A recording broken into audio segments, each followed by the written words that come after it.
Welcome, everybody. Let's start today's reading practice.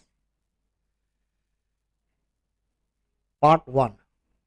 Introduction. The lies. They mislead and derail us. It ain't what you don't know that gets you into trouble. It's what you know for sure that just ends so. Mark Twain. The trouble with truthiness. In 2003, Merriam Webster began analyzing sources on their online dictionary to determine the word of the year. The idea was that since online sources for words reveal whatever is on our collective minds, then the most searched for word should capture the spirit of the times. The debut winner delivered. On the heels of the invasion of Iraq, it seems everyone wanted to know what democracy really meant. The next year, blog, a little made up word that described a new way to communicate topped the list. After all the political scandals of 2005, integrity earned top honors. Then, in 2006, Merriam Webster added a twist.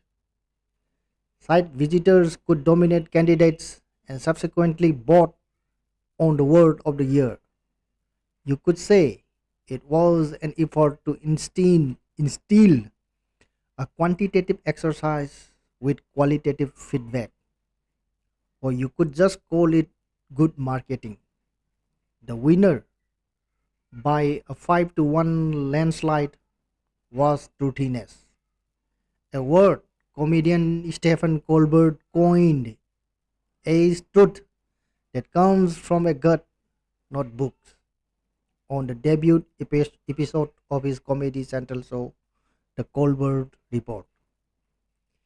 In an information age driven by round the clock news, ranting talk radio, and editorless blogging, truthiness captures all the accidental,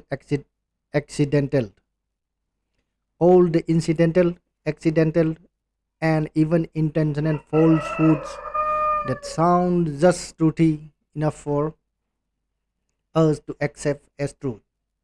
The problem is we tend to act on what we believe, even when what we believe isn't anything we should. As a result, buying into the one thing becomes difficult because we have unfortunately bought into too many others. And more often than not, those other things muddled our thinking, misguide our actions, and sidetrack our success. Life is too short to chase unicorns. It's too precious to rely on a rabbit's foot. The real solution we seek are almost always hiding in plain sight. Unfortunately, they have usually been obscured by an unbelievable amount of bunk, an astounding flood of common sense that turns out to be nonsense. Ever hear your boss evoke the frog in boiling water metaphor? Toss a frog in a pot of hot water and it will jump right back out. But if you place a frog in lukewarm water and slowly raise the temperature, it will boil to death. It's a lie, a very truthy lie, but a lie nonetheless. Nonetheless, anyone ever tell you fish stink from head to down? Not true. Just a fish tale that actually turns out to be fishy. Ever heard about how the explorer Cortez burned his ships on arriving at the Americas to motivate his men? not true. Another lie. Bet on the jockey, not the horse, has long been a rallying cry for placing your faith in the company's leadership.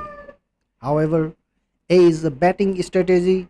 This maxim will put you on the fast track to the purple pauper's house, which makes you wonder how it ever became a maxim at all.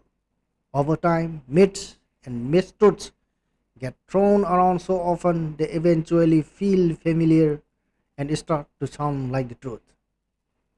Then we start bashing important decisions on them.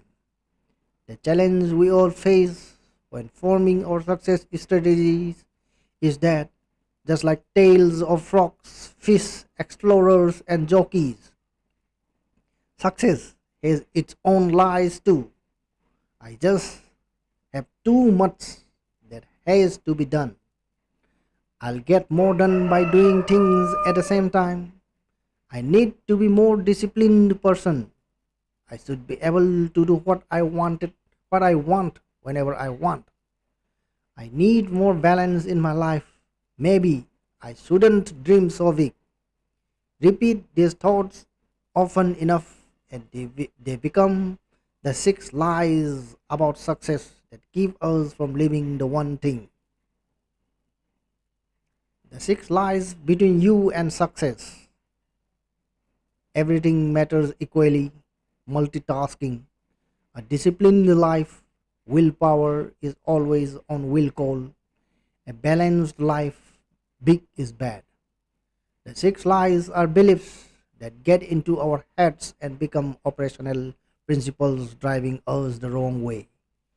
Highways that end as bunny trails, pools gold that diverge us from the mother lord.